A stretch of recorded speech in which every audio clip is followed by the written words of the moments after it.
Mexicana. Todo el mundo tocando palmas. Cumbia. Cumbia, cumbia. Hey, ¿quién es el mazón? Number one.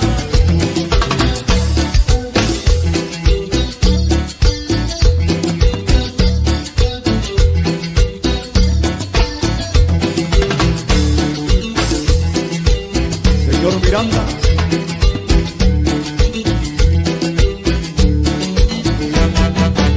Soy medio rumbero, rumbero y salvaje. Bailo a mi manera, como los primates. What's going on, baby? Aquí estoy el Flaco.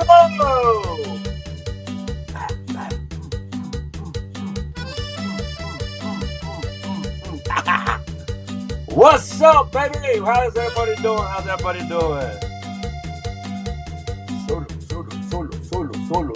Solo. Sí, estoy solo ahora.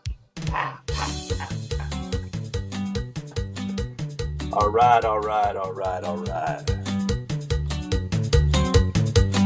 I don't know how the hell to turn this off. There we go, right here. Pause it. There we go. I had to look at it. Hey, so it's me during the hour of Gordo Y Flaco Chisme hour. Estoy solo, yo soy Flaco.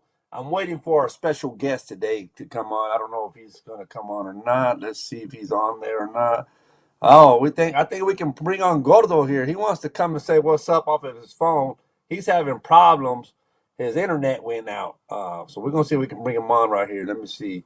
Nope, it can't come on, Gordo. I'm just messing with you, Gordo. You're right there. Let's go. Get at me, Gordo! Okay, yeah, he's not doing too good. His internet messed up back over there, back home. He's having problems and stuff. Oh, hey, we got our guest. He's coming on right now, man, Mr. Wada Hector. So real quick, I'm gonna introduce Mr. Wada Hector. So if anybody of y'all have never worked with Hector before or seen him, he's a funny comedian. He's originally out of Pecos, but he moved to Arizona. I remember I first got to meet him here in Midland at a Show Enough show at the Hilton. But anyways, further ado, I'm going to introduce Mr. Wada Hector coming in. Yeah, we can hear you loud and clear. We can hear you loud and clear, senora. Yes, we can hear you loud and clear. We hear you more. Dice, cállate los hocico, Flaco. All right, no further ado, here we go. We're going to bring on Mr. Hector here, man. Bam, let me change this around a little bit. Can you hear me? Yeah, we can hear you, my brother. How you doing, man? Good, bro. Hold on. Let me right here. Bam. There we go. I hear some background. I don't know if that's my phone playing something in the back or is that your... No, I think that's Gordo's phone playing some right. I don't know. Yeah, that's his background. People are talking. We can pick them up. But what's going on, Hector, man? How you been, my brother? Pretty good, man. Out here in Arizona all this week. Oh, you're in Arizona right now? See, I just said that. You're from Pecos, but you live in Arizona now. So yeah, I've been living out there in Texas since like September. But I came back here for like a week to do some shows, visit all the old friends. Orale. You wanted to get somewhere it was hotter, huh? Yeah, it's hot as hell over here. It rained for the first 2 days. It was pretty dope. Oh, yeah? That's cool, man. Well, we had you on last week, brother, but we didn't get to really talk to you too much. We had a lot of people on, and you had a bad connection and stuff. But now that we got you on, man. Yeah, there's like a storm coming through. It was crazy, this connection. Yeah, I think you were still at work también last week when we got a hold of you. Yes, sir. Hey, so talking about your work, carnal, is your work, and you mess with buses or what? Nah, that's a bus that we got like a long time ago. It's a tow truck that I do. So it's like in the impound yard, you know? Vehicles that just sit there. Oh, okay. Yeah, we got some feedback. I don't know if it's mine or maybe it is your phone. I don't know why we're getting feedback. All right, let me go in here. Let me go inside right here, quick, quiet. I'm on mute, culero, so it ain't me. Yeah, I know. Are y'all doing some shows this weekend or what? Well, yeah. I'm not doing none this weekend. I'm doing one August 2nd with Mario Superstar Salazar, and also Aldo Caldo. Oh yeah. Yeah. Oh damn, my bad. So when you coming back? Got all this noise going on. Hold on. Let me get right here to a good spot. I'll be back this Sunday, Monday. You coming back to West Texas area? Yep. Oh, There we let's go. see. So, are you at your house right now, brother, or what? With a homie over here that I know from. He's actually from my hometown, from Pecos. He lives out here in Arizona for the past like 20 years. Oh, He has a nice pool and everything. Oh, that's cool. Who was that? Mondo man? Nah, just a homie. He don't even do comedy, but he's a funny dude. Oh, I guess Gordo took off on us, man. So we'll go here. Oh, Gordo. So hey, man, just real quick, brother. I mean, let's touch base a little bit, man. What got you getting to doing comedy, carnal? What got you? What said? Hey, man, this is what I want to do, man. I know you had a job when I met you. You were talking about you worked somewhere and you were getting ready to retire. Then you got out of Yeah. I got the workforce. sick of that. I was doing driving, a bunch of driving around, and I started getting tired of listening to music. So I started calling into some internet radio show about doing comedy, like just calling and doing impressions and stuff like that. And they got me, bro, to fucking go to LA to the Laugh Factory to Oh, go do all like right. impressions and all that. They're like, don't come over here and try to do your minute that you just wrote. Come over here and do what you called in. And I did the opposite. I was gonna go and try to do a minute, but then I didn't know how it worked. I didn't know I was supposed to be waiting there like in the pit for them to call me up. I was in the back of the room thinking they were gonna call me up. And they never called me up, bro. They skipped me, and the next day I called in, like, "What's up, y'all?" Skipped me, and they're like, "Nah, just admit it, you flaked." And it was like some big old thing, so I was all like upset for a little while, and then that's what kind of lit the fire, bro, to go back and do comedy without parody songs, and I did a lot of that when I started out karaoke, like changing the words up and impressions, stuff like that. But I don't do none of that really no more. I just do jokes. Right. Okay. But What's up, Renee? Renee Anthony's watching, one of our sponsors. I want to say what's up to him real quick. what But up? What up? Last night I so did a mic, and they did a karaoke afterwards, and I was like, let's try these songs. I haven't done these songs like in 7, 8 years, and I tried some of them. They're like dirty songs, and they came out pretty good. I got a good reaction. oh Like shoot, with man. Taylor So Swift.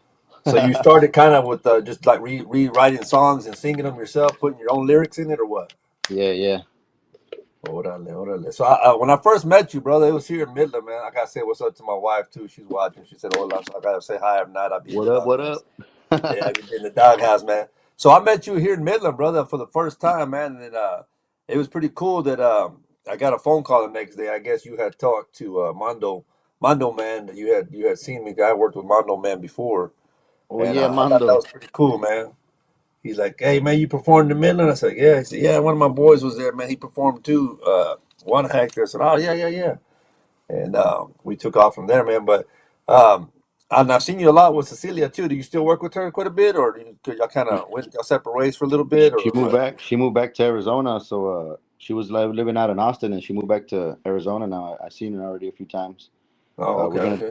we're doing a roast battle this Wednesday with the roast battle league. A friend Yeah. of ours runs the roast battle league out here. She's gonna be a contestant. I'm one of the judges. Orale. So I know y'all did one in Odessa at the 87th, man. Yeah. It's gonna So be a continuation of our battle. Me and her are 2-2 and shit. She's a really good roaster. yeah, I'm about to say, man, I watched some clips on it, man. Y'all were kind of roasting each other kind of hardcore there. But I guess that comes hand in hand. Y'all knowing each other a little bit better. Yeah. Y'all got a little bit more dirt on each other to be able to throw it out there and bring their laundry out on each other. Yeah, we're roasting each other every single day, so might as well put it on stage. So let me ask you this, brother. Roasting, it's a whole different animal from doing comedy, is it not? Yeah, it's different. There's some comedians that are really good comedians that can't roast, and there's some really good roasters that aren't too good at comedy. But there's a rare breed that sometimes they can do both. Yeah. Yeah, I've seen some clips, man. Y'all were kind of getting into it, kind of deep, boy. I was like, oh shit. I mean, y'all when What y'all it hurt? roast, y'all get a little bit personal on y'all roast, boy. It gets a little deep in there. Yeah, But so, what do you like doing better, Karna? Knowing that you do both of them. man, the roast get pretty good reactions, bro. The other day, the first set I did over here in Arizona, the host did like a little interview with me after the show, and she started like roasting on me, so I roasted her back, and it got like a really big good pop. So it kind of like I don't know, like somebody has to get hurt, but everybody's laughing, so they kind of like laugh it off. All right, all right. Well, and a roast too, man. They got to realize too that it's just part of the comedy. It's A not little bit of even though little. it might today's my mother's birthday. We're out celebrating. Oh, okay, okay. Johnny's out there. He wanted us, I guess, say hello, say happy birthday to his mother-in-law. Happy birthday. Happy birthday, happy birthday. Uh, Gordon wants to know about your Kill Tony, man. Your Kill Tony set. He wanted to ask you about that. It was He's just badass. asking about the Kill Tony. That was my second time going up, bro. Celia, she got discovered like her fourth time going up, so hopefully I get up some more times. But the first time I went up, it was in Vegas at that Skankfest. I got to go up there, and the joke that I always wanted to do was that wrestling joke, but I was in Skankfest, so I did that pool table joke. It's about like racism, because I Right, thought that would fit more to like that festival, Skankfest or whatever. But I got lucky because the next time I got pulled at New Year's, the Undertaker was like a surprise guest, and I got to do my joke about the Undertaker, and I got to meet the guy backstage, and it was crazy. that's cool, man. Even Tony Hey, was like, "Did you have that prepared?" He was all surprised, like, "Were you gonna do that minute no matter what?" And I was like, "Yeah, I've been wanting to do that shit for a minute." hey, and to touch back on the one you said you did in Vegas, if I remember correctly, you said somebody had taken a shit or somebody did something there to Oh where yeah, yeah. Some dude took it Ari fucked it all up Shafir for you. took a shit on the stage. Now I thought they weren't gonna release the episode, but they still released it. Oh, did they? Yeah, the last time I told you about that, I was like, man, so I don't know if they're gonna release the episode because this dude shit and it ended the show early. So for the comedians that don't know too much about Kill Tony and how you get on there, share that a little bit with us, man. I know it's a pool of people that go, and you're just waiting for your ticket to get on, right? Kind of much. Yeah, it's like a There's a giant. shitload It's of like the people there. biggest bucket pool. You just go put your name in a bucket, and hopefully you get pulled. Some people get pulled their first time trying, and I've been signing up for like 8 years, bro. So I'm Damn. glad it took so long because if I would have got pulled up earlier, I would have been they would have probably crushed me so bad I would have quit comedy. So, what is the time on there? You got what, 1 minute, right? Yeah, yeah. You just got a minute, and then they interview you after that. So you can kind of drop more jokes in there, but he wants you to just answer honestly and not trying to be saying jokes. But if you're really good, like all your answers will be jokes, and you can kind of get away with slipping in some jokes without him noticing. Right, right, right. That's cool, man. So, what benefits have you got out of that? As far as what kind of perks is to say that what could you take to say that you went on to Kill Tony twice? What would you say you would take and what you learned from that? The perks I would say was just meeting the Undertaker, bro. That was crazy, and then all that performing in front of all them people. I haven't really got too many. Well, that night actually, I got booked on a few shows there while I was in Austin that same weekend. But since I'm not really in Austin, it doesn't happen a lot. But I've been getting some shows here and there, offers and stuff. People that saw me, Yeah, or I'll be at a show and they're like, "I thought that was you," or like random people would just notice me. Like a lot of people watch that show. It's crazy. yeah. Oh, Gordo's saying here that you've been roasting yourself. I don't know what did you. I guess at times at shows or stuff, you roast on yourself or what? Yeah, yeah, yeah. Well, yeah, that's my whole bit, bro. Just making fun of myself, make fun of myself, and then I can make fun of other shit. Like Right. It get opens them doors laughing for at me other first. things.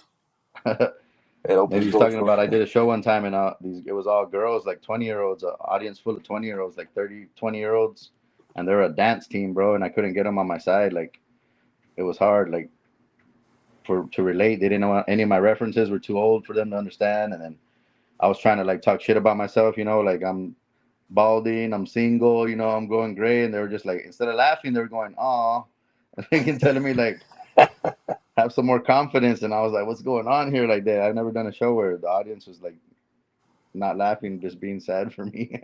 They're all like, man, poor dude, man, he's bald, he ain't got Yeah. no girl, no nothing. Damn. Y'all wanna buy a T-shirt or what? If y'all feel sorry for me, help, hey, buy some merch, man. Help me get Yeah, them.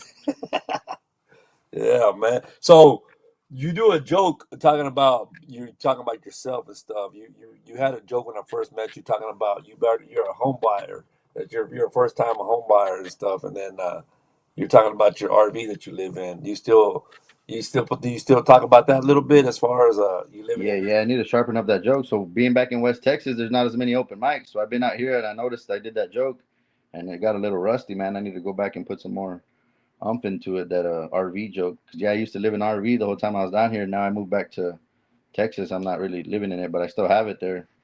I Right, talked about it on that Kill Tony on New Year's Eve that I had some cats watching it and some bald headed right, right. I've seen that clip crackhead of broke you. in there. Yeah. So yeah, that I got a homie too that he's doing like a filming and stuff. So he wants to go over there for like a week, and we're gonna try to do like a little episode of just the crazy shit. Me working from home with the RV parked in the back of the shop. Right. Hey, to go back on what you said, you performed at the Laugh Factory, right?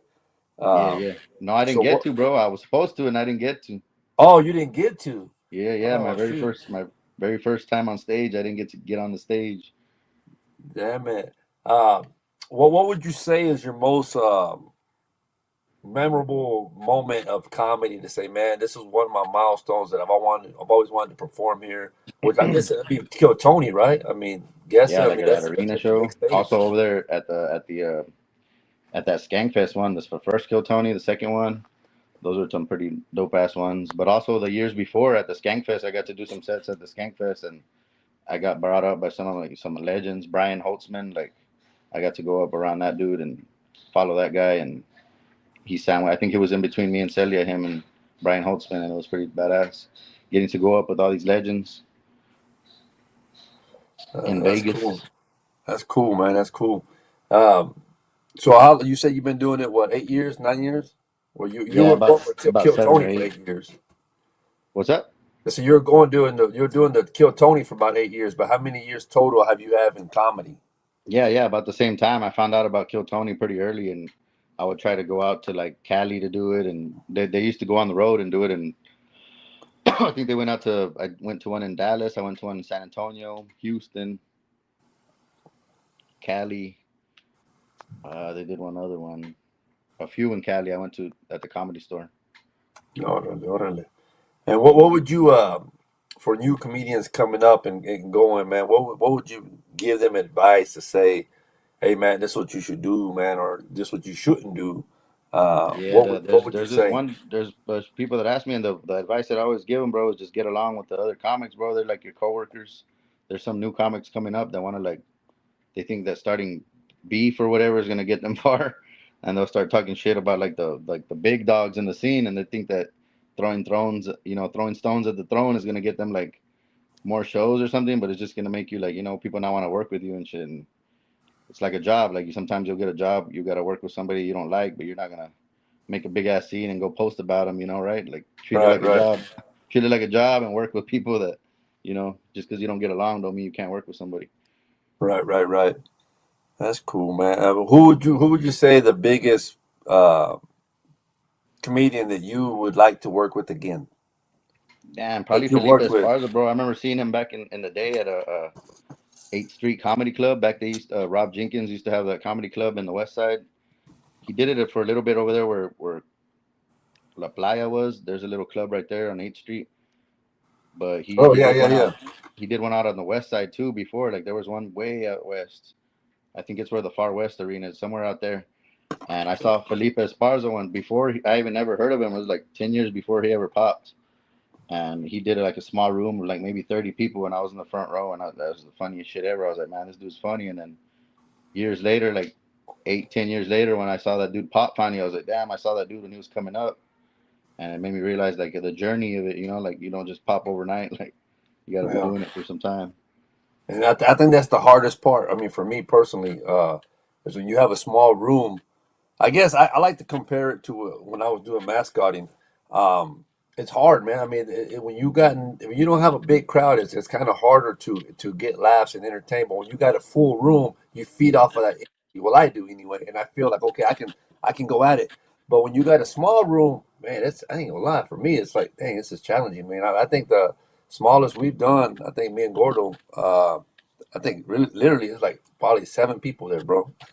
Yeah, yeah, those are the shows where you see which jokes work. Because if you can make that many Yeah, people laugh, I've seen a yeah. dude that I started with, Willie. He moved out up north to North Dakota, but Willie Olguin.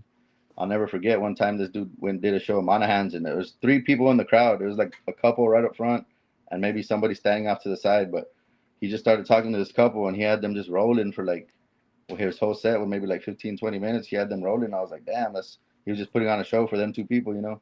Right. So it was Yeah. pretty nice. But Yeah. you know, it's hard to get out of your head sometimes. It is, man, and then that's when you gotta sit there and really, you gotta really just say, you know what, man, shit, I gotta do whatever I can to get some laughs, man, and I think that's where you really, for me, you really learn how to do a lot more crowd work because that's all you're gonna really have because your jokes are gonna only go so far, you know what I mean? Your Yeah, yeah. set, so you really got to interact with them and get to know them, kind of like what you were saying about the girls, you know, you're trying to get the feel of making fun of yourself and let you go, and then they start ending up feeling sorry for you, so it's like, oh shit, that's a curveball. Well, then Uh, now that tragedy turned into a joke because now I tell that story and it gets a big laugh. People laughing at me. Yeah, it's kind of like I tell people, bro. I said, you know, I talk about my wife a lot in my set, and I was telling everybody, I said, you know, I didn't get too far in school and stuff, you know, and I work for the government, and I got moved up and I got a raise and stuff. And I told my wife, I said, hey, it's not too bad for somebody that didn't finish school, that didn't, you know, this and that. Me see me wife, well, I wish you would quit saying that. I said, saying what? She said, I wish you would quit saying that you're stupid. I said, well, that's not what I said, but I know what you think about me now. I said, I was just saying I was doing pretty good. I won't say I was stupid. But yeah, man, I mean, it's crazy, man. So what's the craziest thing that's ever happened to you, brother, when you've been on stage, brother? That you can't believe, like, oh shit, that just took place? On stage, bro. Shit. Well, yeah, I know Uh, somebody's shit, but rather than that one, not just playing. one of my first times headlining, bro, was in South Padre with Ray Horta. He had me headline the show out there, and I had been with this girl for like a year, and we broke up like maybe 10, 15 minutes before the show. My first time ever headlining 30 minutes. So Oh shit. I went on stage with that energy, and I learned how to fucking that chick was cool though, man. We ended up breaking up, but we're still cool, whatever. But she taught me some like real valuable. Like she was a type to like you know how some people get mad and they hold it with them all night. Yeah. Like sometimes she would be mad at me and she'd be happy all night and I wouldn't even know she was mad until the end of the night. And she'd bring it up and I'd be like, damn, why didn't you say something earlier? Like I didn't realize. Like I thought it was cool that she didn't like make a scene in front of everybody. You know, she was able to like what's the word? Cartman. I can never say that word. Cartman penalize. Fuck. Well, don't get me lying, brother. So you gonna have me talking just like you right now. I ain't gonna know. I don't know. So Compartmentalize, some shit like that. But anyway, she was able to like separate that from some shit. So I was able to do that set. I thought about her when she's like, even though she's the one I broke up with, I was like, damn, if she can do it, I should be able to do that as an entertainer, right? Put right. personal stuff aside and go out and perform still. And I did a pretty good set, bro, with her right there just watching me. So she knew when to turn on the switch and turn it off. Yeah, bro. She taught me how to do that, and I was like, damn, that was a valuable lesson right there. But it's funny you say that, brother, because I'm gonna share a story with you, man. You was talking about how you could say stuff and she wouldn't say nothing. She'd be happy through the whole night. All right. And us, como tontos, we're thinking we're good. Well, all right, she took it good. Well, I did the same thing, man, but not in comedy. I used to coach baseball, brother. And my wife convinced me to get in a co-ed team. I always played men's softball. I never did co-ed.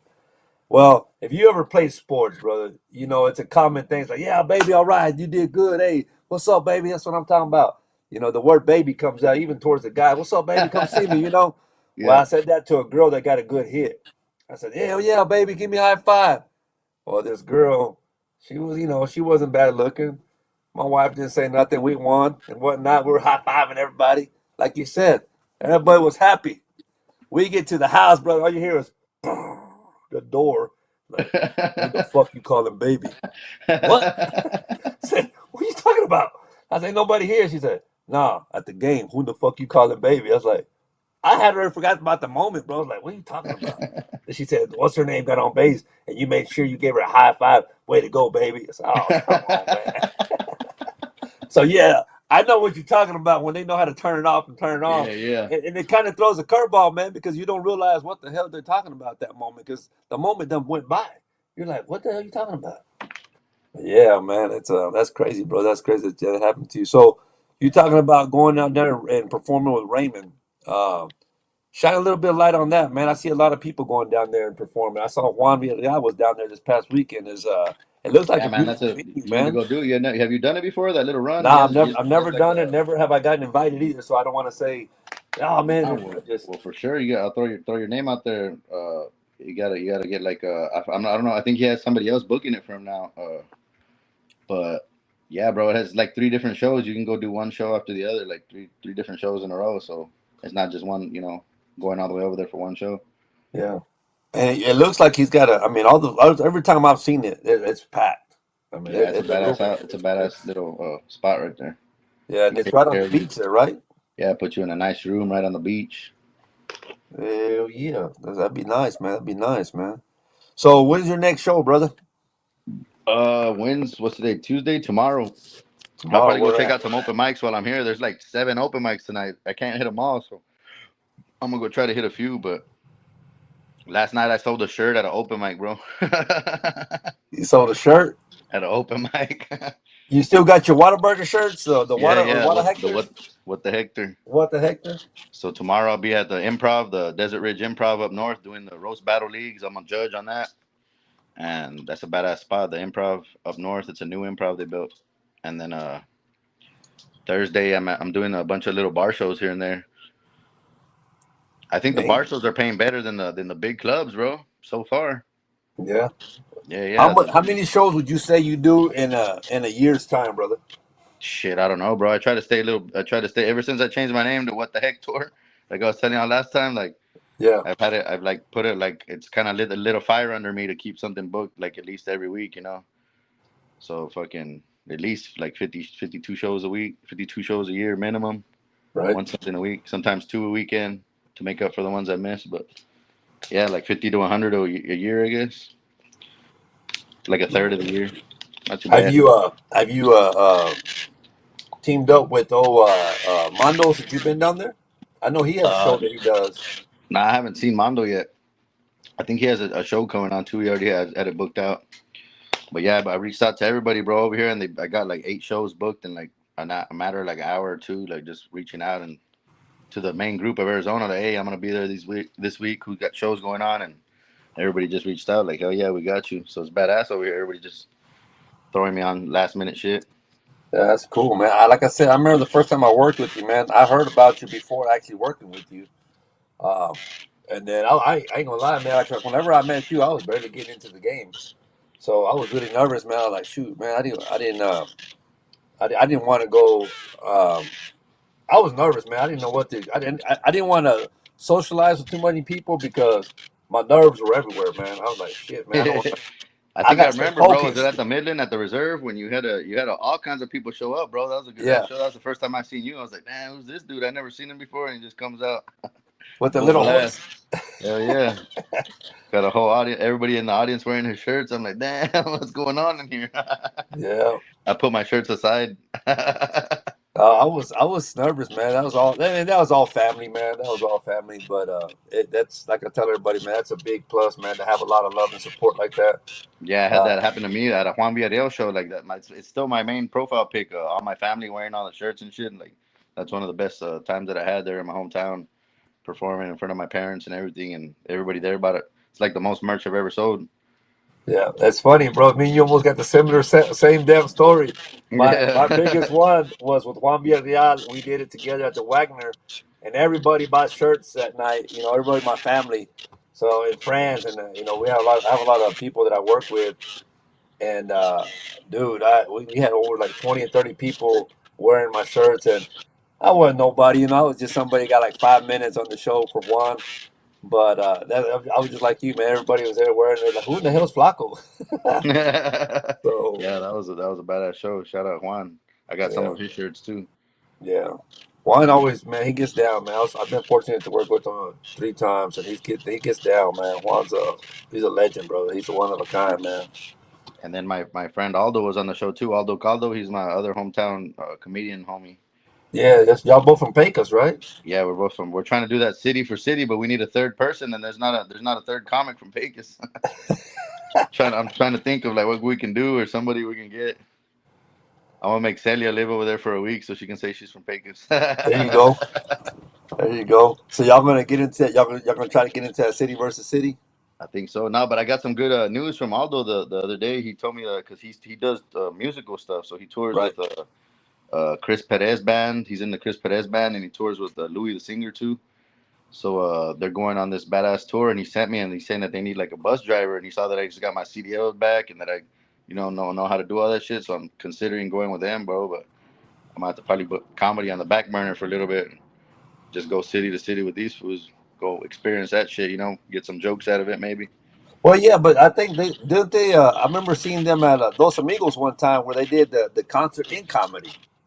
Yeah, yeah, they could So probably do that too, because all those like their hype man, so you could probably talk them into doing some shit like that. But that'd be crazy.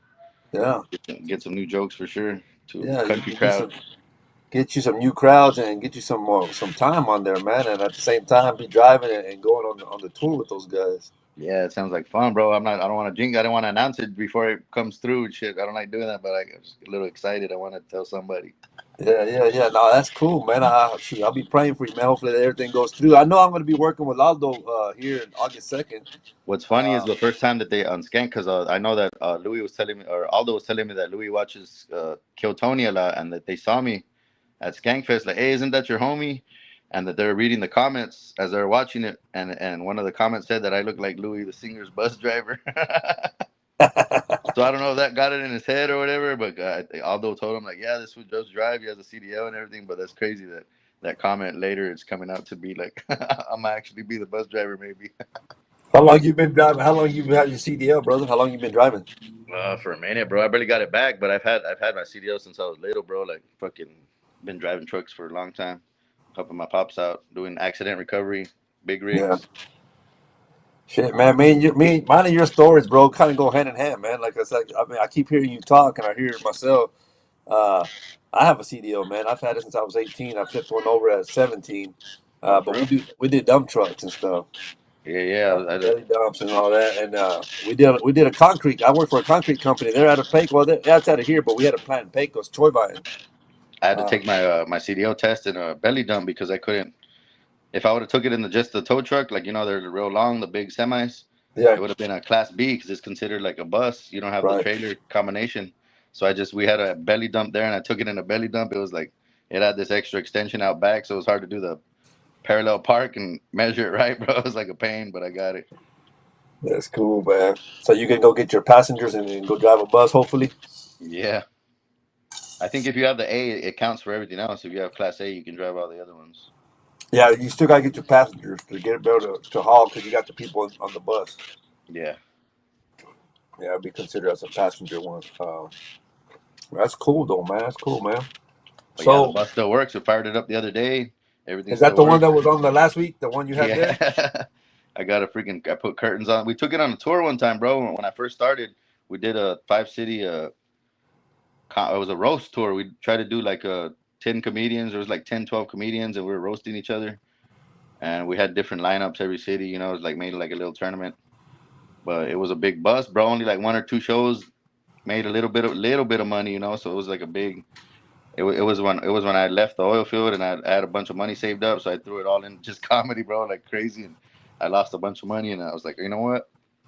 When I get over here to Phoenix, when I moved to Phoenix, I was like, I'm gonna quit trying to put on shows, and I'm just gonna go hit open mics and try to be funny, and like worry about producing shows later. And now, 8 years later, I'm like, all right, now maybe I could try it again and put on some shows. But even now, it's fucking hard to get people out without having a name. Right, right, right. It's hard, man. So you were doing promoters. You're promoting shows for a while there when you first left Oilfield. You said.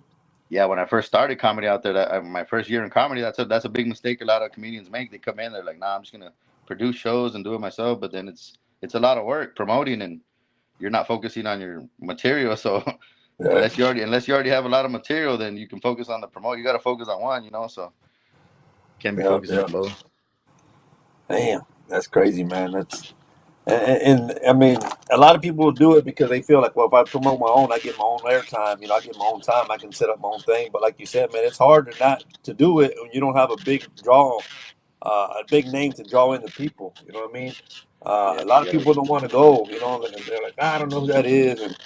And if you don't charge enough, then you don't make no money. You're working for free, so pretty much.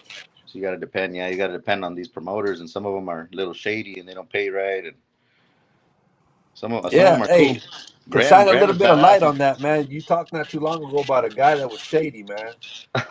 Yeah. I'm waiting to run into one of his assistants out here in Arizona. One of the guys that set me up with him. I'm like, you're the one that made this happen, bro. Yeah. Well, if you don't mind, share the name again, my brother. Who was it that? Tell us what happened, man. What was the story behind that? I'd already done a bunch of shows with him, and I had heard a lot of stories about this dude that he's shady and all this stuff. But I guess I had to see it for myself. Oh, oh, so And he you were paid. warned. Yeah, he paid me. He paid me good, like 7, 8 times. But on the last one, it was an extra long. It was like to St. Louis, bro, and I had to do a show out there. And I told him, I was like, bro, this the minimum's only gonna barely cover the gas, and I'm taking some tolls. And he told me before, all right, we'll pay you some extra.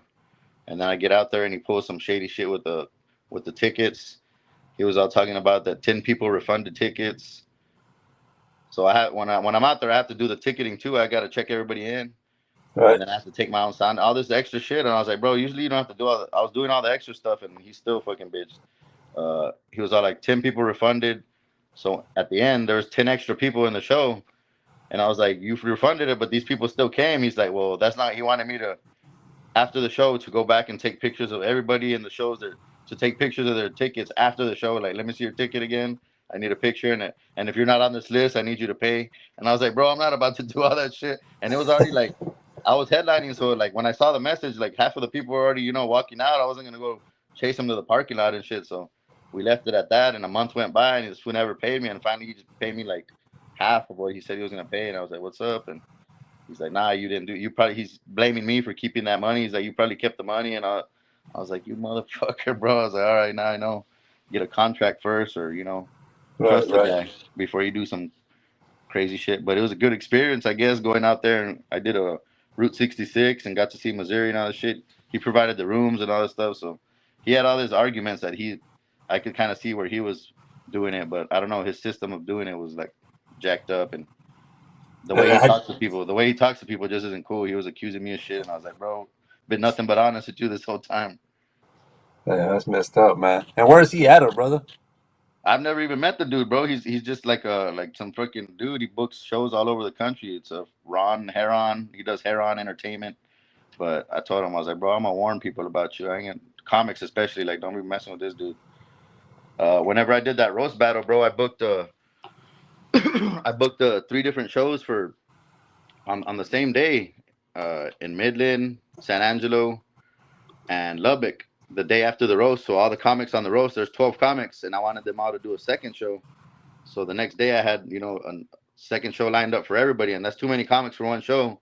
So I got 3 different shows in one day in 3 different cities for all the comics to divide up and go do a second show, right? And I was telling that dude because he does the same shit. He like does it all over the country, like 5 different shows a day, like in different parts, North Carolina, Tennessee, Utah, everywhere. He just books all kinds of shows. So I told him, I was like, you kind of inspired me, and I did this 3 shows in one day, and instead of being proud or whatever, he got mad. He's like, "Oh, you're saying you're my competition now?" And I was like, "What, bro?" Like, I was like, I didn't like book them. Like, these were existing shows, and I just got these fools on it. And he was kind of like understanding. He's all like, "Oh," but matter of fact, I kind of think I do want to be competition now that he's being acting like this and shit. Like, and now that it's possible, now that I've done it. Yeah. So, hey, have you brought any shows to Pecos? Yeah, we've done a few shows, like independent shows, but it's just I don't know. It's weird. The West Texas vibe I get for comedy is weird, bro. Since it's such a work mentality out there, like everybody has a job. We're doing. I don't know if I've told you that story. We were doing an open mic one time, and one of the guys, it was nobody there at Diamonds, and a couple walks in, and they're like, "Hey guys," the guy on the stage is like, "Hey, we're doing comedy out here. If y'all want to see comedy," and this who grabs the mic, the guy grabs the mic, and he's all like, "I got a joke for y'all." He's all like, "You guys are out here trying to be clowns when there's 10,000 people looking for jobs, and you're out here trying to be clowns."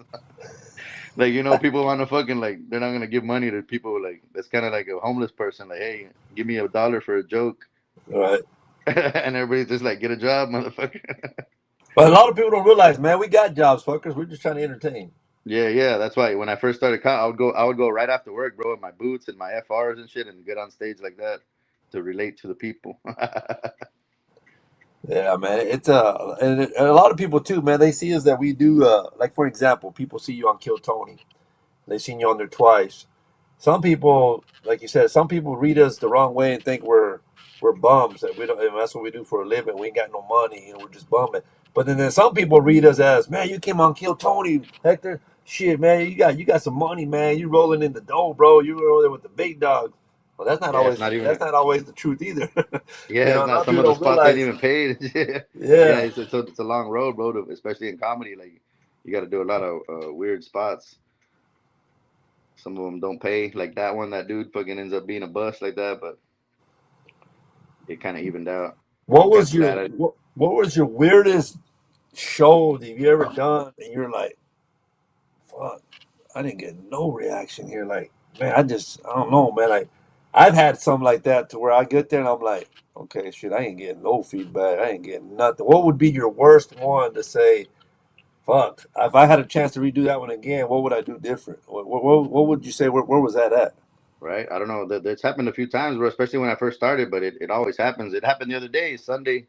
It rained here. I don't know if it was because of the rain. People were just in a weird mood, but every single comedian wasn't getting the audience to like react good. Even they were all acknowledging it and everything. And I went out there and gave them the energy. I had a good set, but still, I kind of like struggled a little bit towards the end. And it was like just a weird audience. Sometimes it's just the audience is in a weird mood or some shit. I don't know what it was, but Let me ask you a question, brother. You've been doing it for so long. Um, would you say it's easier to work with another comedian with the same level of energy as you, or it doesn't matter for you on how the lineup is? yeah, for me, it don't really matter, bro. But it's just the musical stuff. I thought used to like mess me up, but after a while, I'm kind of thinking like, nah, it's cool. Like that show that I did with all them girls, Yeah. Aldo. It was me and Aldo. It was just a two-man show, and they loved him because he was like, playing music, red wine. It was a winery. They were all singing along and shit. Like he had them eating out the palm of his hand, and I should have had him in the show. But I don't know the whole tour. I was ending the show, and I was like, thinking that it's hard to follow music when it is because I had to follow him that day, and it made it. That's when I saw that for real. It is hard when they're all like into it, and then I just come out and talk. But So you yeah, said, following music's a little hard. So but you said that you were closing on the other shows. So do you think sometimes it's hard to follow music and it's hard to follow some people sometimes, but then sometimes it depends on the crowd. yeah. If You it's were all closing, girls, let the music go last. yeah. Let the music close the show. It's gonna be a hoot nanny. Yeah, man. Yeah. How many times have you worked with Aldo, man? I've had the opportunity just to be able to work with him once. This is gonna be my second time, and we had a blast the first time. A lot, bro. For He was one of people, the first people to book me. I remember he put me on my first book show, and he paid me out of his pay. It wasn't. He just invited me to be a guest on this show that he was on, and yeah, he paid me out of his pay. So I remember that forever. And yeah, he's been cool. Like knowing the other comic that I grew up like in my town. We had like a 10-year difference between us, so I grew up knowing who he was, and it's cool being able to eventually work with him. yeah, man. I got the opportunity to work with him, man, and I invested a lot of money in the sound system. And I tell you the truth, brother, I didn't even know what the hell I had until I met Aldo. He came in here, man. I thought I had, all set up. He's like, nah, man, hold on, let me change this, let me change that, let me change it, turn that off, turn this on, let's move this speaker here, dude. That dude is very knowledgeable when it comes to sound, bro. Yeah, he has a good He's knowledge of sound. knowledgeable in a lot of things, but that right there, bro, that's his strength, man. This That dude told dude, me that he could see color, that colors are that he could see sound in colors. I was like, what are you talking about, bro? That like he's like, I don't know how to tell you, bro, but like it's like the rainbow, like it's like colors to him. yeah, Like, tell me more, bro. What? yeah. He was telling me that day, man. He went into the room, bro, and he was clapping. And I was like, what the hell's wrong with Aldo, man? He done lost his damn mind. And then he told me, he says, no, man, he says, I'm doing a sound check. He The says, I acoustics. like to hear the echo, and I feed on how the speakers need to be and what needs to be high and what needs to be low. And he went in and adjusted. And I said, shit, bro, if you heard all of that with you clapping, you imagine if you had my ears, you'd Okay, hear a that lot more shit.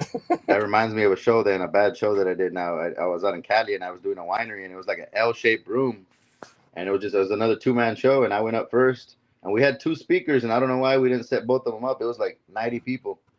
It was all old folks. It was a winery, like it was a dinner, like a fancy dinner in a winery, and there's like all old people, like retired old people, in the middle of California wine country, and there were we only set up one speaker, so my set, and then people can't really hear.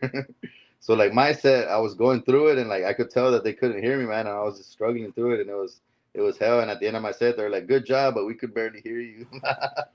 And they did like a little intermission, and we went and got out the other speaker, and we set it up for the headliner, and he had a killer set, and I was like, "Damn, bro!" I was kind of wishing we would have set up because we with the sound check before the room was filled, it sounded good, but once the whole room is full and people are mumbling and stuff, like it's a different sound check, you know. Yeah, right. Yeah, man, that's what Aldo was telling me, man. Like I said, that dude is badass when it comes to checking for sound, man. He's good, man, and he's good. He's a one man band, brother. That Yeah, dude's a bro. one He man made he band, made a man. song. He made me a theme song, bro, talking Uh, about me oh, did working he? at the tire shop and mean, but I don't know, like, well, I'll sell you a tire, I'll fix your tire and make you laugh or some shit. It's a funny, stupid song. Did you get it recorded for you, like a little intro for you, or no? Yeah, he just sent me the little file and shit. I need to use it like for a little podcast or a little episode or something, bro. When that dude comes down to help me film stuff, like that, my homie, Yeah. hopefully we'll use that thing and get all the licensing so we don't get in trouble for using it. That's pretty cool, man. That's pretty cool. You need to use it, man. You need to use it a lot when you come out and stuff, man. Use that as your market. That's because it's about you now. Yeah, I need to get better at the marketing stuff, bro. I need to post more. I got a lot of stuff saved that I need to post. I post more on Snapchat. I don't know why. Yeah. It goes Yeah. away and then nobody ever sees it again. It's not Yeah, you good, got to bro. get that marketing down, man. You got to be able to sell some of your stuff and even make some marketing about some of your jokes, especially the one with the trailer, man. I mean, find you some trailer park keychains or something. Hell And yeah, get some marketing on that. yeah, Do a get little some marketing tour. on that, man. Go out there and sell you some park trailers and stuff or something. Some little keychains, man. Oh yeah, if I end up doing this little tour with the Louis the singer driving that RV around, I could use that RV to do some little skits, around the country driving around. There you go, man. Hell yeah. Hey, real quick, my brother, I'm going to give a shout out to our sponsors real quick. I'm going to play a little video. Shout out to David that's watching. Isaac Lopez is watching. Mr. Isaac Oh, back what's in good, Odessa. Graham? El Graham Grim. Entertainment. The Grim Entertainment will be with him in August 2nd. Me and Aldo Caldo and Mario Superstar Salazar here in Midland, Texas. We'll get some more flyers as we get closer to that date. Ashley out of Chicago, she's watching. So, hey, say what's up to them. But real quick, we're going to give a shout out to our sponsors real quick, man. Todo el mundo tocando palmas. Cumbia, cumbia. Hey, ¿quién es el mazón? Number one.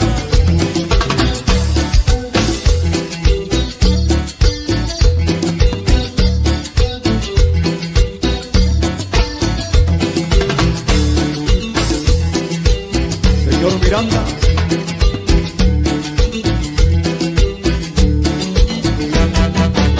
Soy medio rumbero, rumbero y salvaje.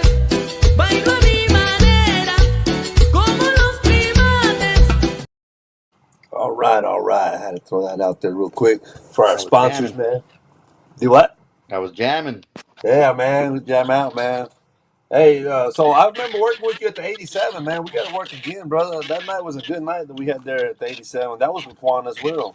Yeah, I'll be back, bro. We got to bring more shows out to West Texas, bro. Let's do a little chicken run, bro. I was looking the other day at all the wineries.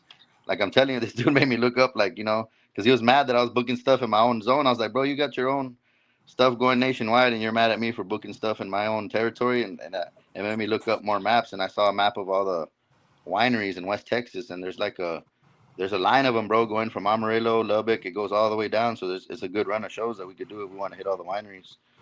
Yeah, we can do that, man. We got to get Breweries, together, my brother. And then, wineries, and now dispensaries. They got a lot of dispensaries out in New Mexico. We could go do shows at too. yeah, man, we got to get together, man, and go do some stuff. And talking about your marketing, man, if you ever need any help on marketing or any connection, man, I got a lot of people that do my stuff, friends, and a lot of our sponsors that we have on here. West Texas Glove, man, he does a lot of our stuff. He does all my merch. And we also have I have a family member that does stuff like this, my brother. Let me show you real quick. Yeah, is that a That's a coaster? no, it's a bottle opener, brother. Oh, nice. So like if you have a logo you want to put stuff on, You can do stuff like that. It's actually like with that laser stuff, to burn it in there. Laser etched. Yeah, so I mean, it's like little plaques, little stuff like that.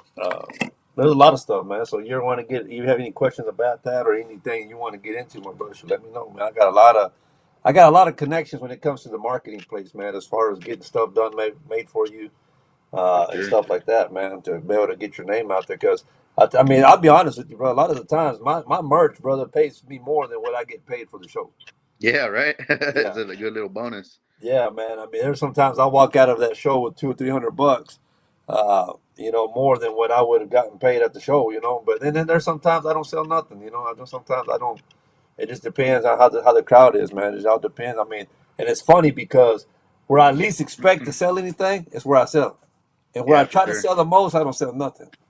Yeah, like yesterday, I didn't even have them out. Some girl was asking me, like, "Hey, you got them shirts still?" And I was like, "Yeah, I'll go get one in the trunk for you right now." Yeah, yeah, man. So it's a cool thing, man. But yeah, when you get back into this area, man, we got to get together, bro. We gotta try to do some stuff together, man, and try to do some more shows. Like I said, we did that one at the 87, um, and I think that's the last one we worked together, man. That one there. Yeah, for sure. Yeah, I just moved back. Like I'm saying, I've been over here for 8 years, and now that I'm back in West Texas, there's not much out there to like even mics to do. So we got to get more shows rolling for sure. Yeah. So if y'all do that city versus city, man, let me know, my brother. We'd like to go out there and support y'all, man. Mike's been telling me, man, get in. You and Showing Up need to get a team together. Showing For Up is sure. busy. I'm You're, busy. you're Uh, Midland, right? Team Mid. They yeah. already have. I think they have another team Midland. Yeah, they do. They just competed against Big Screen, and if I remember correctly, reading the post, I think Midland won. So how would it be Midland versus Midland? Midland East Side versus West Side. Yeah, we'd be the East Side, West Side. No, he said that you can have more than one team. I think San Angelo has two teams. Oh, nice. Yeah, so you can have more than one team. But in your case, in Pecos, you're We gonna be only happy have. just to have one team. We need to get one more comic, bro. There was this one cat that he moved to Odessa, but he was from there. He was trying to do comedy, but he would only come out to the show. He would never want to hit no mics. He would just want to come to the shows and get a spot. I'm like, bro, you gotta be. I don't want to just put you in front of people and you've never even tried this stuff Right. once. Like you don't even know it's gonna work. I did it a few times, but I was like, bro, you gotta start hitting some mics. And he just thinks that's not how it works. Yeah, man. You got to put in the work, man. Even though, like I said, we were talking about earlier, even though when you got a small crowd, that's your chance to be able to practice and sharpen up your jokes. And sometimes it's the way you present them, man. You got to practice on the how you gonna say it, how you gonna bring it out. You know what I mean? And Yeah, then that's yeah. when you get your practice, man. I've said And, the same shit. Sometimes it doesn't work, and sometimes it does. yeah, and I mean, and sometimes like I tell people, everybody can be funny at your house. Everybody can be funny at work, but it's a whole different funny when you're in front of everybody and you're the spotlight. Yeah, for real. It's a whole different feeling, man. It's not the same just to be out there, shooting the shit and hablando pendejadas. Man, you better bring your A game, because if they ain't laughing, you gotta wing it sometimes. I mean, I know I had to where I do my set and I'm like, all right, yeah, I mean, I gotta wing this, man. I gotta To go just somewhere else with it. talk to some people. Yeah, I mean that happened to me, man, at Laugh Factory there in L.A. Well, the one in Long Beach. I went to it there with Paul Rodriguez, and I did a set, and I wasn't getting nothing. I was like already 10 minutes into the set, so my last 5 minutes, man, he gave me a little bit extra time. I had to just do crowd work, man. I had to because I wasn't getting nothing from the set, so I just kind of went to crowd work after that, Did you and then do the I got a ear? good set. Did you do the earpiece too there? Or did you have the microphone? I had to use a microphone. I took the earpiece, man, but when I got there, Paul told me to get there at the time that he told me, not knowing that was the time I was taking the stage. Oh shit! So I walked in there literally, and he wasn't there yet. And I walked in, and they said, "Yeah, you're on, and two more." And I was like, "Oh shit!" So I walked in, and I was like, "Hey, can I do my sound check?" And that guy goes, "Yeah, if you would have got here earlier, I would have hooked you all up." And I was like, "Fuck, all right." So he's all like, "Man, we're not gonna be able to do that." So I started up my merch. They let me set up merch and stuff and everything. And then by the time I just sat down, bro, and unloaded everything, it was my turn already. So I was like, man, I have to get up there, man. I was like, fuck all this shit. I got to do my set. So it Yeah, I was a was little bit wondering if hard. you had to do sets without your earpiece because you're always using both hands, and I'm like, damn, Yeah. how's this? Yeah, so I mean, I've done it with before without it. My very first show I did, man, I didn't have an earpiece, but I mean, I don't know if I've told you, or shared it with you, but I used to be a clown before I did this, and I wore earpiece all the time, and I used to do clown shows. Yeah, I was Uh, pretty. I don't want to tell you the other day I had a little thought about you, bro, being a clown and but like like making like a little skit about it, like a clown that's also like a cholo, like a fuck, cause I be watching y'all shows sometimes and I'm tripping out like this was talking like like the cholo on fucking Friday, like just a hard ass cholo, but then he goes to work afterwards like as like a yeah, como Hector, clown. Hector the Cholo on Friday. Yeah, that fool. That's me too, bro. I'm a clown. I'm from world's first rodeo, and I'm instead of a cowboy, I'm kind of a clown, bro. Yeah, so I mean, that is my trademark, man. I mean, I have to. I I mean, got you a work friend of with mine me. who said that they wanted to go to a clown. I forgot who it was. That they're going to a clown. Did you go to anything like that, like a school or some shit? Yeah, there's clown conventions. Like I remember seeing Steve's story, and he did. That's how he started out too. And Yeah, Steve, yeah. There's dude. clown conventions, bro. You go and they give you classes on how to do certain things as a clown and how to paint your face. Bro, I got the whole outfit, man. I got the shoes. I got the whole outfit, man. And I did it for a long time.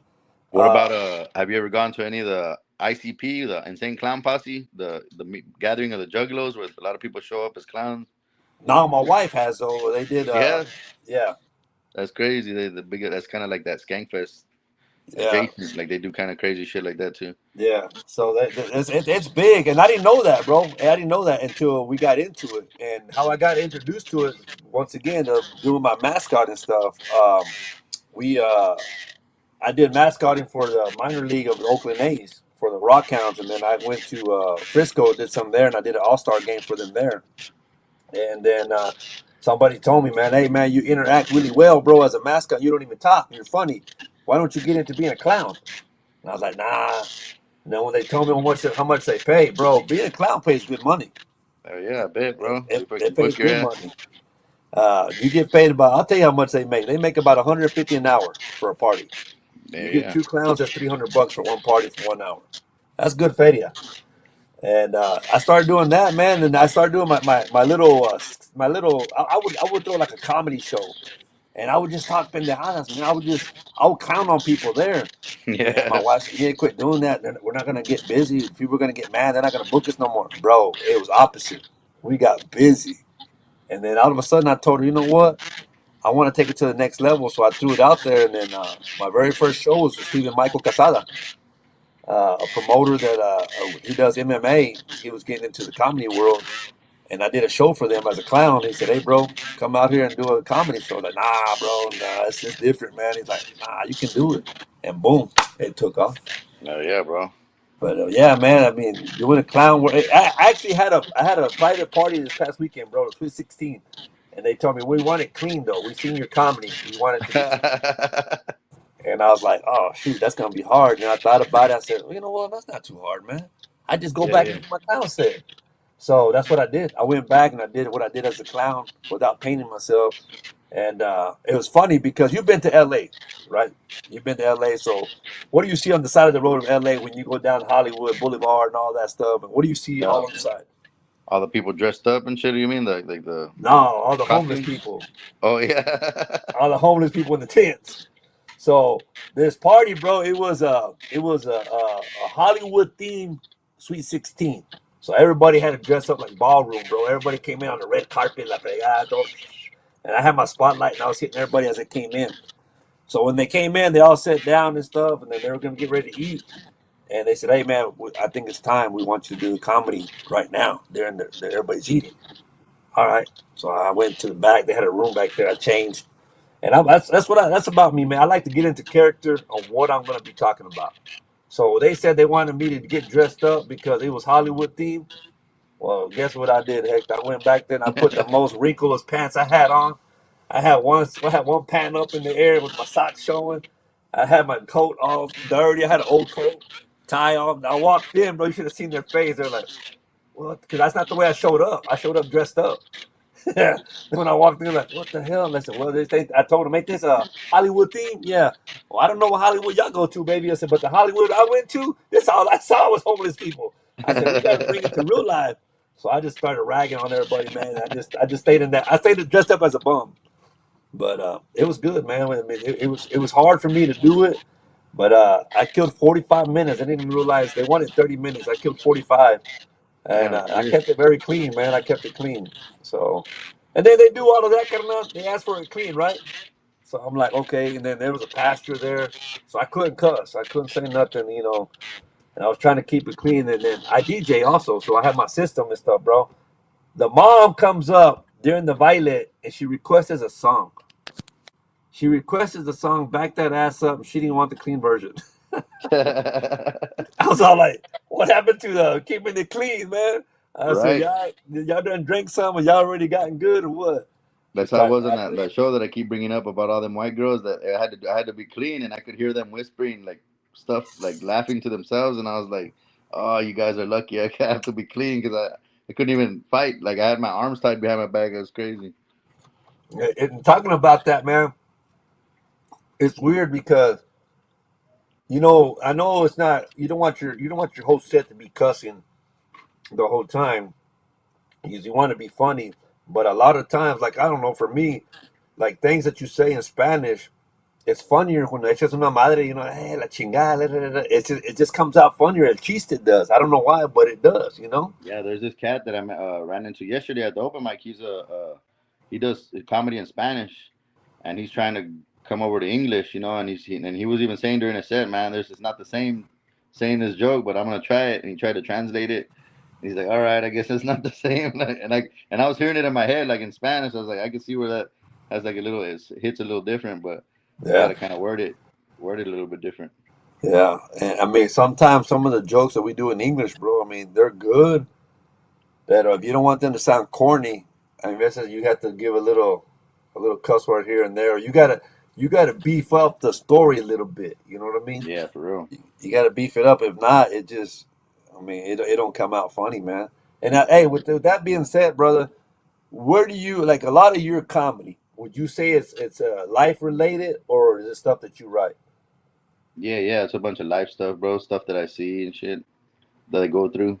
A lot of funny stories like that. I'm telling you, just random shit that happened to me. So I always thought that I had to wait to be older to be a comedian. I didn't know that you could start doing comedy like at 18, 19 years old, you know, getting into the clubs before you're even 21. A lot of the good, great ones started when they were that early. And I thought you had to wait till you were like 40 at least so you could have stories, you know, Right. stories to tell. Like, because one of my favorite comedians, Rodney Dangerfield, I think he started like when he was old.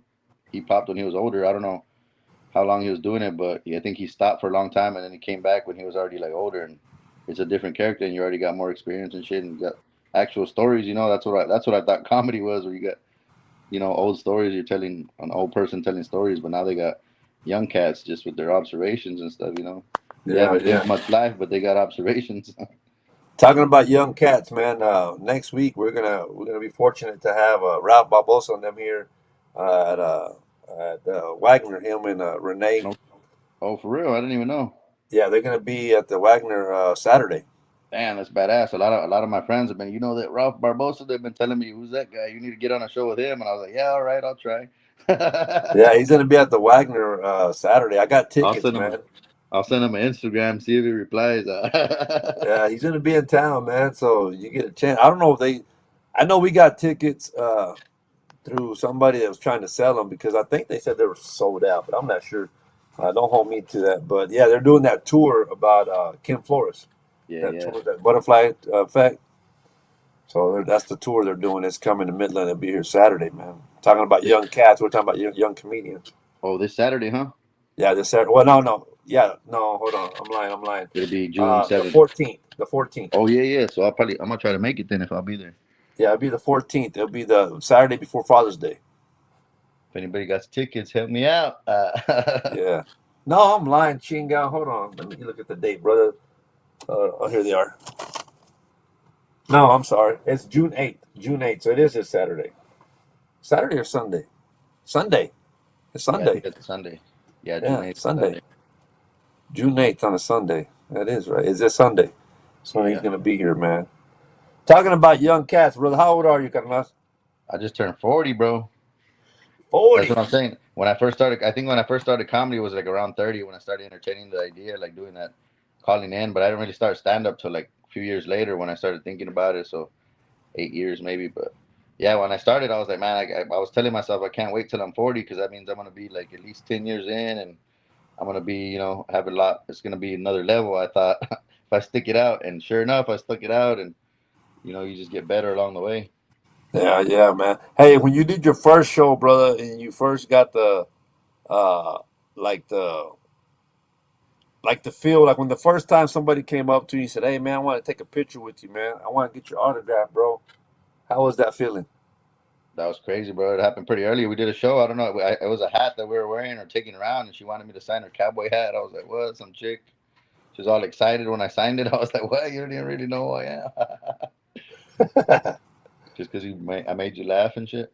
Yeah, that's a cool feeling, man. I mean, I know for myself, I enjoyed it when I was a mascot, but the only thing about it was nobody was actually getting. I was the one signing it, but I had a costume on, so it wasn't really me. You know what I'm saying? Yeah, yeah. And it wasn't until I got myself into not even the clown character, bro, because I was still dressed up as a character. It wasn't until I started doing comedy where I said, okay, now people know who I am.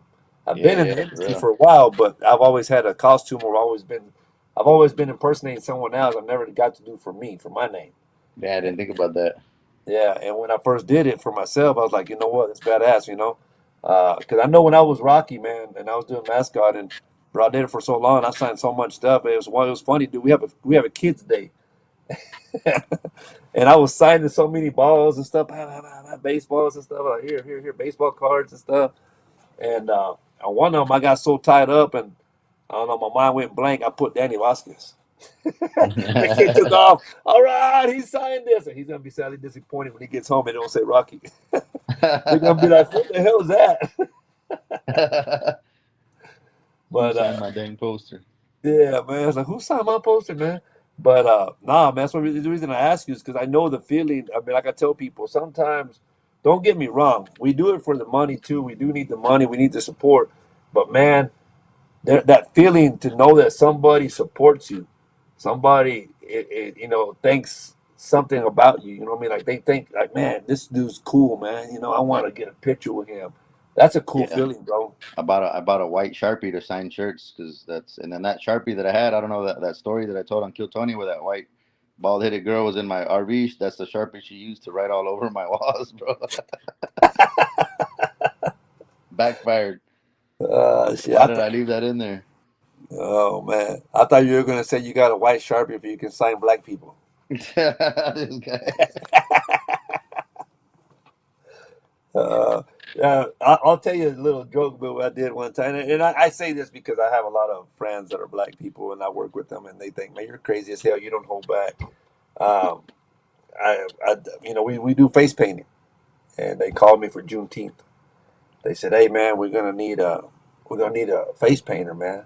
Do y'all have any paint that glows? I said, yeah. I told my wife, she says, we don't have none. I said, yeah, you do. Just stock up on white. Say it'll glow. I said, we're good. And that girl goes, I cannot believe you just said that. I said, well, I mean, it's true. I mean, it's white. It's going to show. Turn on the I black said, light. yeah. I said, turn on the black light. It'll glow. And then she's like, man, you're crazy as hell, man. But nah, I mess with them a lot, man. We do some stuff. Like I said, this party I just did, it was for a black family. And like I tell them, it's nothing. I say some jokes, man. I say some dumb things. Yeah, I just say that, it's just all comedy, man. I'm kind of like you, brother. I'll break the ice by ragging on myself, my ears, yeah. all that stuff. And then once we get you laughing, like you said, it's a fair game now. You laughed at me, now it's my turn to laugh at you. Now I'm Yeah, about everybody laughs. The other day I did a show. There was a handicap comic on the lineup, and he had uh, people there that were handicapped watching him. Like there was handicapped people in the crowd, and I gotta do some handicap jokes, bro. They're gonna feel left out. And then people were like holding back, but after the show, that fool was laughing. He's like, "Thanks, bro." Like, and I was like, "Yeah, yeah." I was like, if I wouldn't have mentioned y'all would have felt left out, right? He's like, "Yeah, yeah. Don't treat us like a special class. We're human too and shit." yeah. And that's the part a lot of people don't understand, bro. I mean, you can't be scared to go places, man. You can't be scared to touch on things. Because like you said, they told you at the end of the show, they wanted to be a part of the crowd. They want to be Yeah, a he part of followed me too what's and going shit. on. Yeah. They didn't want you to treat them like they were in the little bus, even though they might have showed up in the little bus. But Yeah, the hydraulics and shit. he said, "Heck, I got a bus outside. Y'all need a ride." And then So, and then that dude asked me to help him on stage. I had to lift his wheelchair on stage. So I was like, I'm gonna help you, bro, but it's gonna cost you. I'm gonna make fun of you a little bit, all right?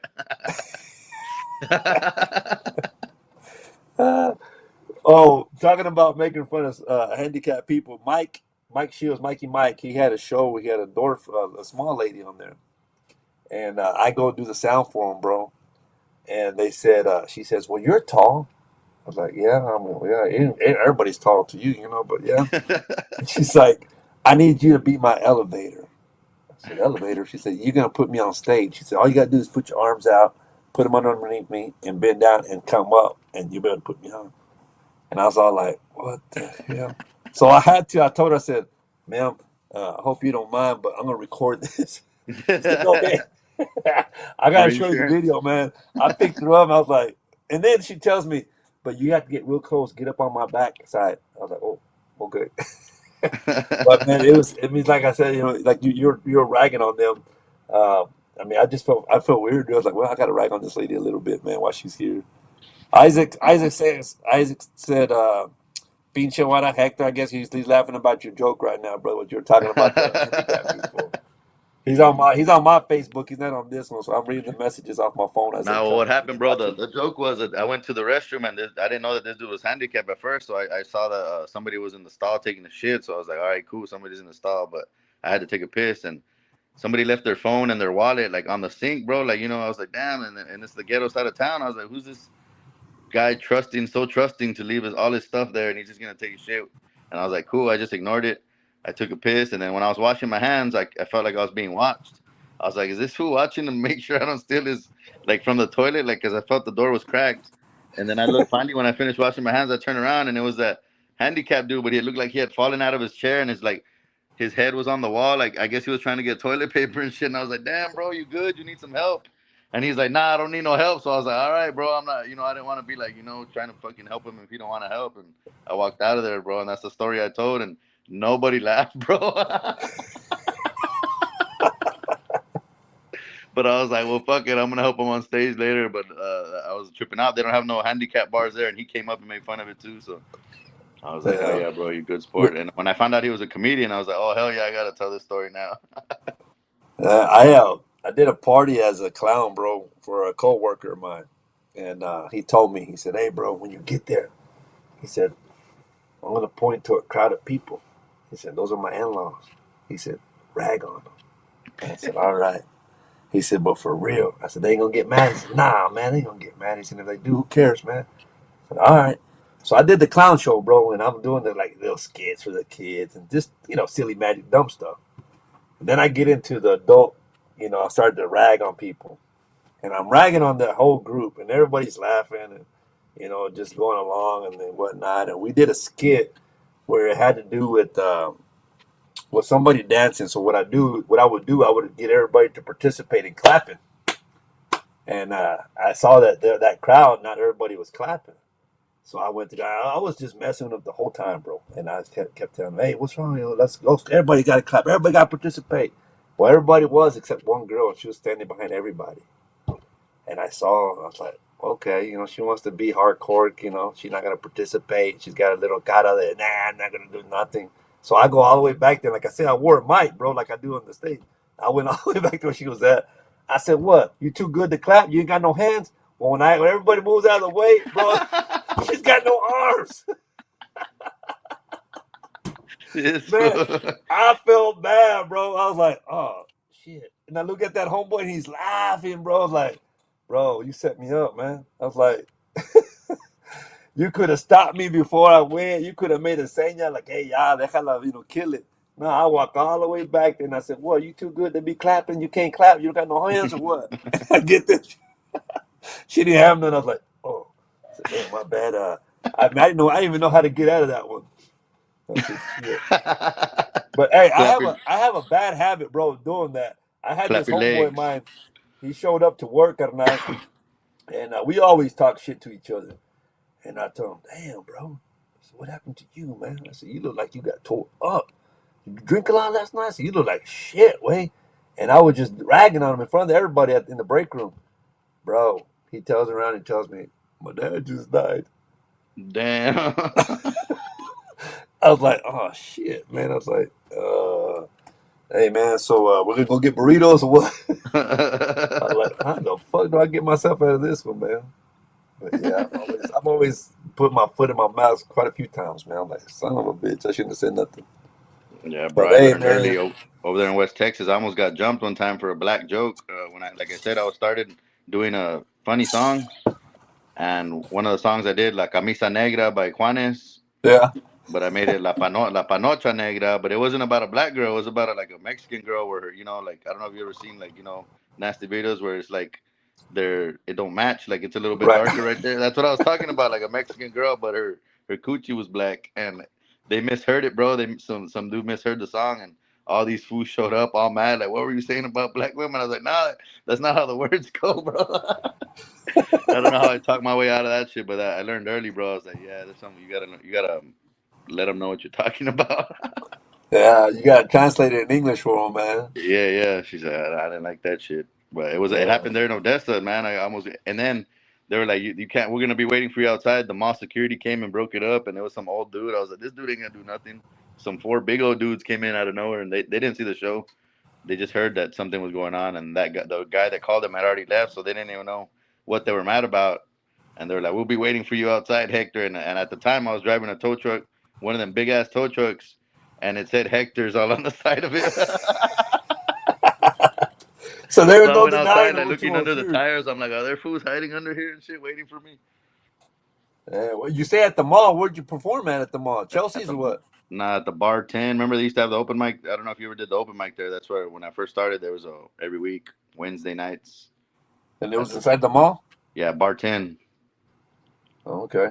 They I moved. guess I never heard of it. I mean, I guess I would think that used to be Chelsea's back in the day. Was it closer to the movie theater? Yeah, yeah, right there, that little bar.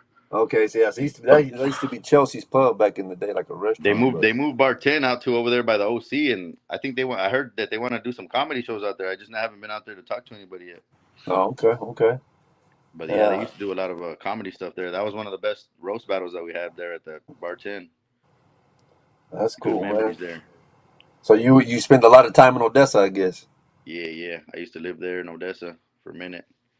Yeah. That's the closest big city to me. So that was my open mic, and still today, bro, that's the closest open mic.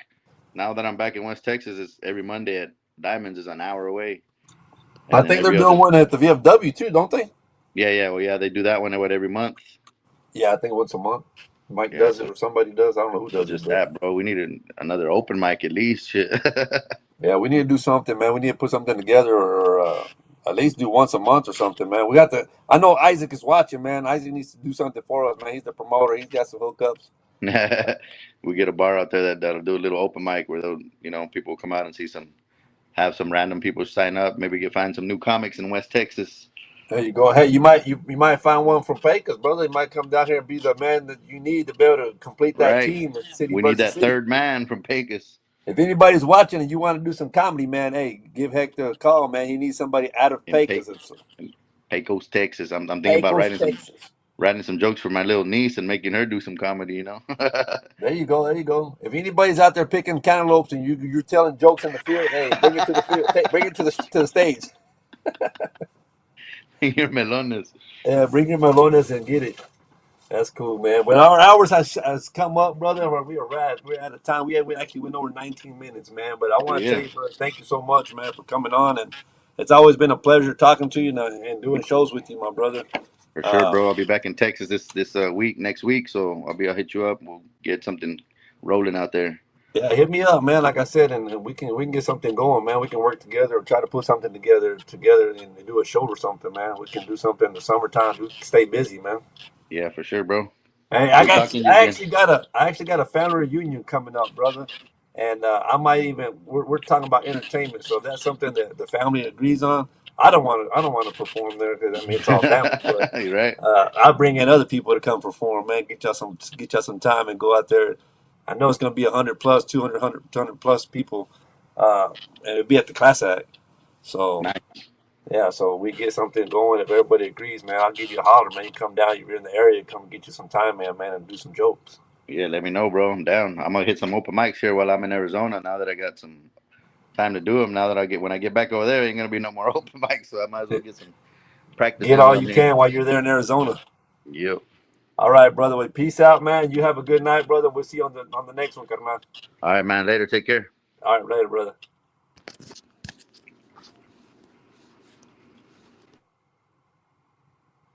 All right, guys. That's gonna. Let me go here. Bam. All right. Hey, once again, I want to tell y'all thank y'all for watching. And hey, hopefully everything goes good, man, for the next ones. We see y'all later. Deuces. If I can do this right, I don't know. Gordo's the one that always shuts us out here. Let me see here.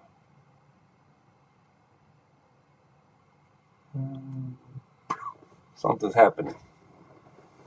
Come on, internet.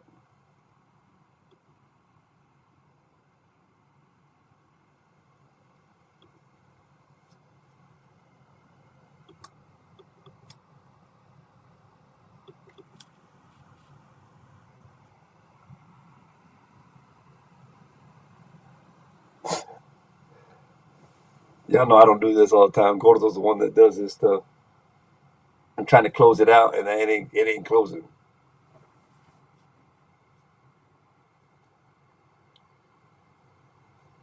Todo el mundo tocando palmas. Cumbia, cumbia. Ven, ¿quién es el más duro? Number one.